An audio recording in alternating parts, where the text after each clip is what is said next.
नमस्कार दोस्तों, मैं हूं शिव कुमार सिंह। देखिए, आज हम लोग अपने तीसरे लेक्चर में चर्चा करेंगे यार, इंडियन ज्योग्राफी, भारत के भूगोल के तीसरे लेक्चर पे। अभी हम देखते हैं कि ये तीसरा लेक्चर का टॉपिक क्या है। जिनके पास ये बुक ना हो बुक ले लेंगे, क्योंकि उसी बुक से ही हम लोग चर्चा कर रहे हैं। तो हम ये देखते हैं कि किस तरीके से प्रश्न बनते हैं। देखिए, टॉपिक हमारा क्या है, भारत का भू आकृति प्रदेश। ठीक है, भारत का भू आकृति प्रदेश टॉपिक हमारा है। ठीक है, ये भाग 1 है। चूँकि बहुत लंबा टॉपिक है, इसलिए हम इसको 2 टॉपिक में चर्चा करेंगे। चलिए, बिना समय गवाए हम लोग आगे बढ़ते हैं। ठीक है, देखिए प्रश्न क्या है, भारत के प्रमुख पर्वत एवं उनकी अवस्थिति का गलत युग्म बताइए। देखिए, प्रश्न पढ़ते समय आपको यार कई चीज़ें ध्यान देनी पड़ती है कि प्रश्न में एक्चुअली में पूछ क्या रहा है। ठीक है, देखिए यहाँ पे ये गोला पारी है, इसको गलत युग्म पूछा है कि गलत युग्म क्या है। माउंट एवरेस्ट कहाँ पर है, ये कह रहा है कि नेपाल में है। कंचनजंगा कहाँ पर है, ये कह रहे हैं कि सिक्किम में है। नंगा पर्वत कहाँ पर है, ये बता रहे हैं उत्तराखंड में है। नंदा देवी कहाँ पर है, ये बता रहे हैं उत्तराखंड में। आपको बताना है इसमें से कौन सा युग्म है जो कि गलत है, यानी सही सुमेलित नहीं है। ठीक है, चलिए। तो भाई, माउंट एवरेस्ट के विषय में सबको पता होगा, दुनिया की सबसे ऊंची पर्वत चोटी है माउंट एवरेस्ट। माउंट एवरेस्ट को किस नाम से जाना जाता है आपको पता होगा, सागर माथा के नाम से भी जाना जाता है, जो कि नेपाल में है। सागर माथा, इसकी ऊंचाई कितनी है, 8,848 मीटर। विश्व की सर्वाधिक ऊंची पर्वत चोटी है सागर माथा। ठीक है, तो ये तो सही है, नेपाल में है, करेक्ट है। कंचनजंगा कहाँ पर है, कंचनजंगा सिक्किम में है, ये भी आपको मालूम होगा।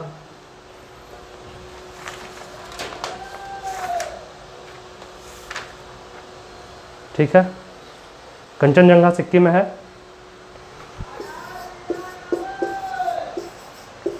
इसकी ऊंचाई है 8,598 मीटर। मैं ऊंचाई इसलिए बता रहा हूँ यार, कभी कभी एग्जाम में पूछा जाता है सीधे सीधे कि इनकी ऊंचाई के अनुसार इनका क्रम लगाइए, आरोही क्रम या अवरोही क्रम, इसलिए आपको ये जानना जरूरी है। तो कंचनजंगा कहाँ पर अवस्थित है, सिक्किम में। ठीक है, अब आगे क्या है, नंगा पर्वत। नंगा पर्वत कहाँ पर है, ये बता रहा हूँ उत्तराखंड में। क्या आप आश्वस्त हैं कि नंगा पर्वत उत्तराखंड में है? नहीं, यही हमारा गलत है। नंगा पर्वत उत्तराखंड में नहीं है। कहाँ पर है ये है J&K में, जम्मू कश्मीर में है नंगा पर्वत। ठीक है, तो इस चीज़ को आप याद रखिएगा। नंगा पर्वत कहाँ पर है, J&K में। ठीक है, तो ये यही हमारा सुमेलित सही सुमेल नहीं है।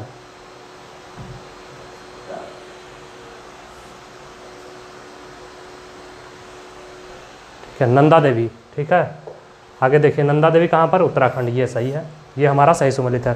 तो नंगा पर्वत की भी ऊंचाई आप जान लीजिए, नंगा पर्वत की ऊंचाई है 8,126 मीटर, 8,126 मीटर। और इसकी नंदा देवी जो कि उत्तराखंड में, इसकी ऊंचाई है 7,817 मीटर, 7,817 मीटर। ठीक है,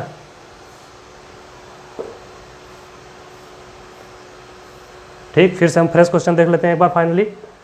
ठीक, देखिए, भारत के प्रमुख पर्वत एवं उनके अवस्थिति का गलत युग्म है, तो इसका सही आंसर क्या होगा, नंगा पर्वत। नंगा पर्वत कहाँ पर है, जम्मू एंड कश्मीर में। ठीक है, चलिए आगे बढ़ते हैं दूसरे प्रश्न की तरफ। निम्न में से गलत कथन कौन सा है, पूछा है कौन सा कथन गलत है। गलत कथन की आपको पहचान करना है, ये चीज़ें याद रखिएगा। आज गलत कथन पर ही हम लोग चर्चा कर रहे हैं। ठीक, लद्दाख पर्वत श्रेणी बृहद हिमालय के आगे उत्तर में अवस्थित है। ठीक है, पढ़ लीजिए एक बार चारों।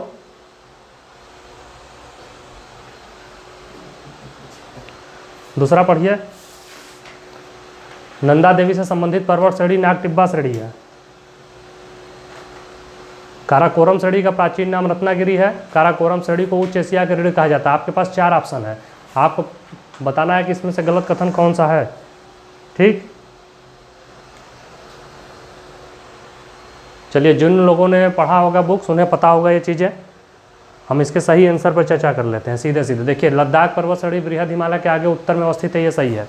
इसको आपको याद कर लेना, इसमें यार समझने जैसा कुछ नहीं है। ठीक है, ये करेक्ट है। नंदा देवी से संबंधित पर्वत श्रेणी नाग टिब्बा श्रेणी है, बिल्कुल, ये भी क्वेश्चन हमारा सही है। ठीक, तीसरा है, काराकोरम श्रेणी का प्राचीन नाम रत्नागिरी है। क्या यह सही है? नहीं, ये गलत है। काराकोरम श्रेणी का प्राचीनतम नाम कृष्णगिरी है, ये गलत है हमारा, रत्नागिरी नहीं है। काराकोरम श्रेणी का प्राचीनतम नाम है, इसको किस नाम से जाना जाता है, तो आप बताएंगे इसका प्राचीनतम नाम कृष्णगिरी है, कृष्णागिरी भी कहा जाता है। ठीक, काराकोरम श्रेणी को उच्च एशिया के ऋण कहा जाता है, इसको याद रखिएगा। प्रश्न आता है कि उच्च एशिया के ऋण किसे कहा जाता है, तो आप क्या बताएंगे, काराकोरम श्रेणी को। ठीक, चलिए अगले प्रश्न की तरफ बढ़ा जाए, इसको आप नोट कर लीजिए।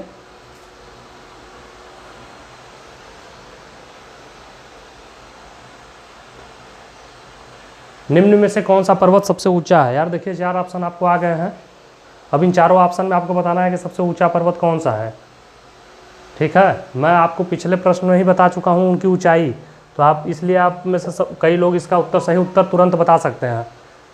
ठीक, समय देने का कोई मतलब नहीं है, हम लोग फिर से चर्चा कर लेते हैं, सिर्फ हम आपको ऊंचाई बता दे रहे हैं, आप खुद बता देंगे उसके बाद कि कितना है।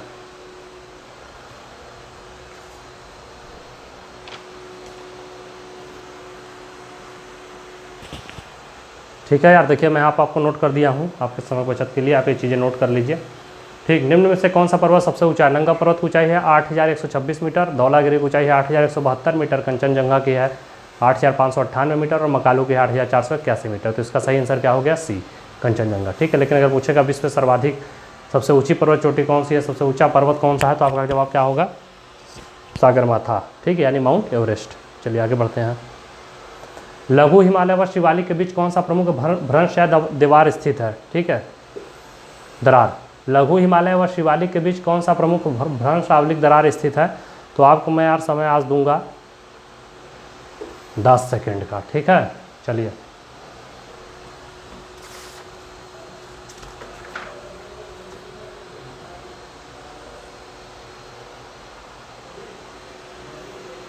चलिए आपका समय समाप्त होता है।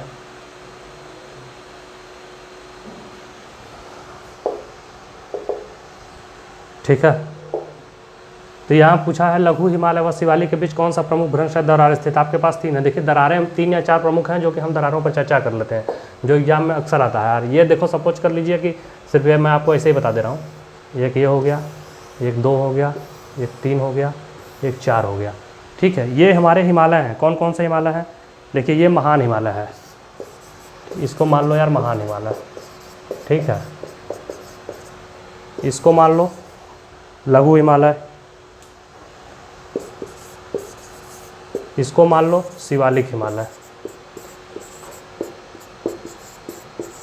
और ये जो है हमारा वो क्या है? तराई। ठीक है, तराई का मैदान। ये उत्तर से दक्षिण का क्रम है। ठीक है, क्रम भी पूछ सकता है कि ऊपर से दक्षिण का क्रम बताइए, तो आप याद रखिएगा महान हिमालय, फिर लघु हिमालय, फिर शिवालिक, फिर तराई का मैदान। अब ये पूछा था अभी कि कौन सा भ्रंश है, तो मैं आपको बता देता हूँ कि इन सब के बीच में कौन कौन सा भ्रंश है। देखिए महान हिमालय व लघु हिमालय के बीच MCT यानी मेन सेंट्रल थ्रस्ट, MCT। अगर पूछा जाए कि भाई ये भ्रंश इनके बीच में कौन सा भ्रंश है, तो आप बताएंगे भ्रंश मतलब दरार एक तरीके से समझिए, तो MCT यानी मेन सेंट्रल थ्रस्ट। ठीक है, ये याद करिएगा, सीधे सीधे पूछेगा कि कौन सा भ्रंश से दरार स्थित है। ठीक है, ये देखिए MCT हो गया।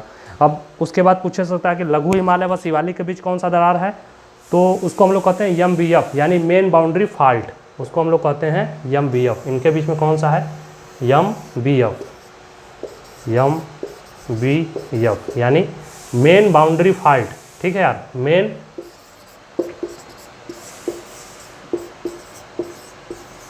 Boundary fault. ठीक, ये किसके बीच में है? ये आपको मैं बता चुका हूँ, ये है हमारा लघु हिमालय व शिवालिक के बीच। अब शिवालिक व तराई के बीच में कौन सा है? GBF। ठीक है, शिवालिक और तराई के बीच में क्या है? GBF।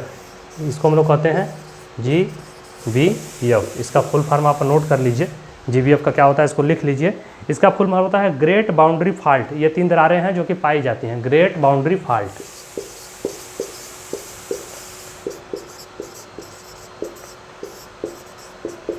ठीक है, ये आपको पढ़ना है यार, ये इंपॉर्टेंट क्वेश्चन है, हर बार एग्जाम में आता है। ठीक है, हम लोग आगे बढ़ते हैं, इसको आप लोग नोट कर लीजिएगा। इसकी PDF आप प्राप्त कर लीजिएगा। PDF कहाँ से मिलेगा इन लोग को? पीसीएस क्रैकर या फेसबुक पेज से आप जा सकते हैं, शिव कुमार सिंह पीसीएस सर्च करेंगे, उस पेज पे अपलोड होता है इसका PDF, वहाँ से आप इसको डाउनलोड करिए। बरेल पहाड़ी किस राज्य में स्थित है? देखिए यार पूछा है बरेल पहाड़ी किस राज्य में स्थित है। आपके पास 4 ऑप्शन दिए गए हैं, इन आप चारों ऑप्शनों का आपको देखना है।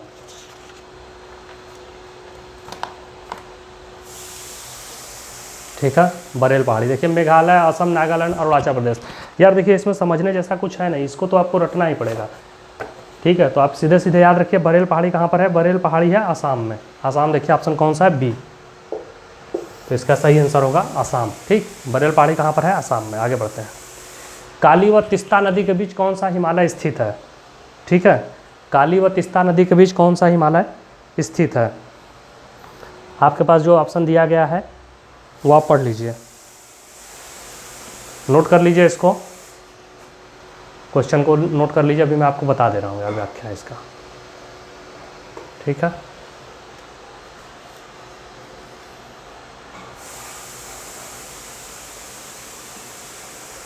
अब देखिए मैं आपको सीधे हल्का फुल्का तो लेआउट दे रहा हूँ यार कि कैसे कौन सा हिमालय कहाँ पर पाई जाती है, ठीक है। ये हमारी सिंधु नदी है। कौन सी नदी है? ये हमारी सिंधु नदी है, ठीक है।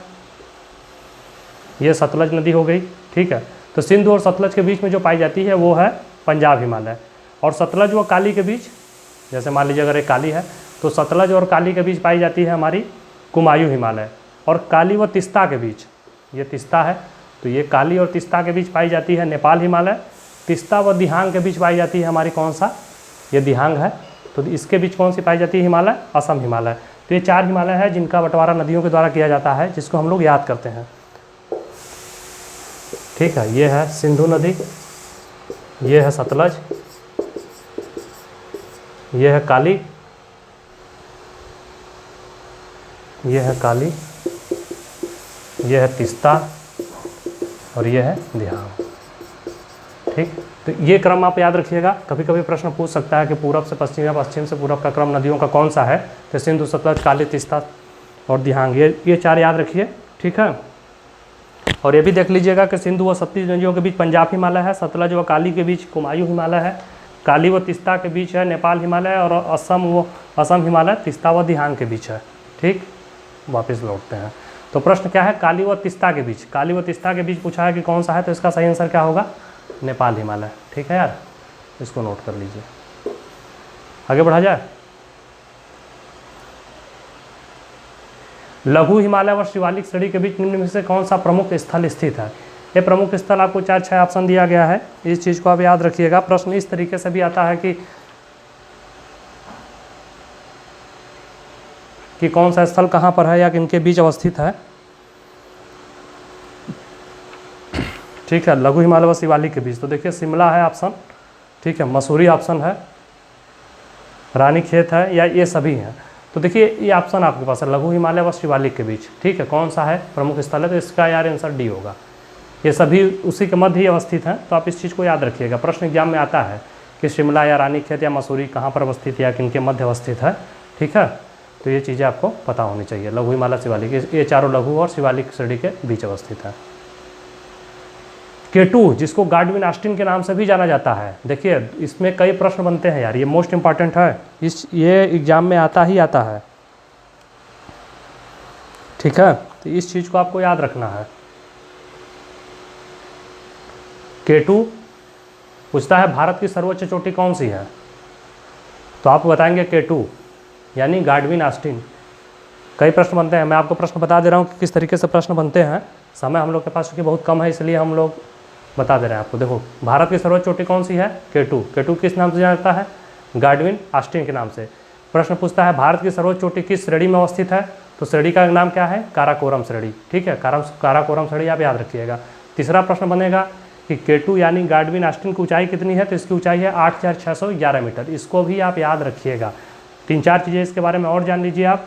काराकोरम श्रेणी का जो प्राचीन नाम है वो कृष्णागिरी है, कृष्णागिरी के नाम से इसको प्राचीन काल में जाना जाता था, ठीक है। यहाँ पर कुछ ग्लेशियर भी पाए जाते हैं इस श्रेणी में, जिसमें सियाचिन ग्लेशियर, बाल्टेरो, बियाफो, हिस्पर सब इसी श्रेणी में अवस्थित हैं। ये सब ग्लेशियर का नाम आप याद रखिएगा, ठीक। ग्लेशियर बाल्टेरो, बियाफो, हिस्पर ये सभी जो ग्लेशियर हैं वो काराकोरम श्रेणी में ही हैं, ठीक है। आगे बढ़ते हैं। विश्व प्रसिद्ध सर्वाधिक वर्षा का क्षेत्र माथेरान चेरापूंजी किस पहाड़ी में अवस्थित है? हाँ देखिए यार मोस्ट इंपॉर्टेंट है, ये प्रश्न अक्सर आता है एग्जाम में कि यह किस पहाड़ी में अवस्थित है, तो ये आपको बताना है, ठीक है।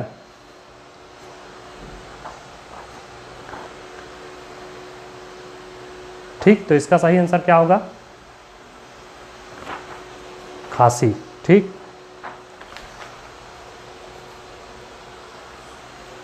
माथेरान चेरापूंजी जो है, देखो गारो, खासी, जयंतिया 3 पहाड़ियाँ हैं, गारो, खासी और जयंतिया, ठीक है। जो बीच वाली पहाड़ी होती है खासी पहाड़ी, वो सर्वाधिक वर्षा वाला क्षेत्र वहीं पर होता है। मासीराम चेरापूंजी वहीं पर अवस्थित है।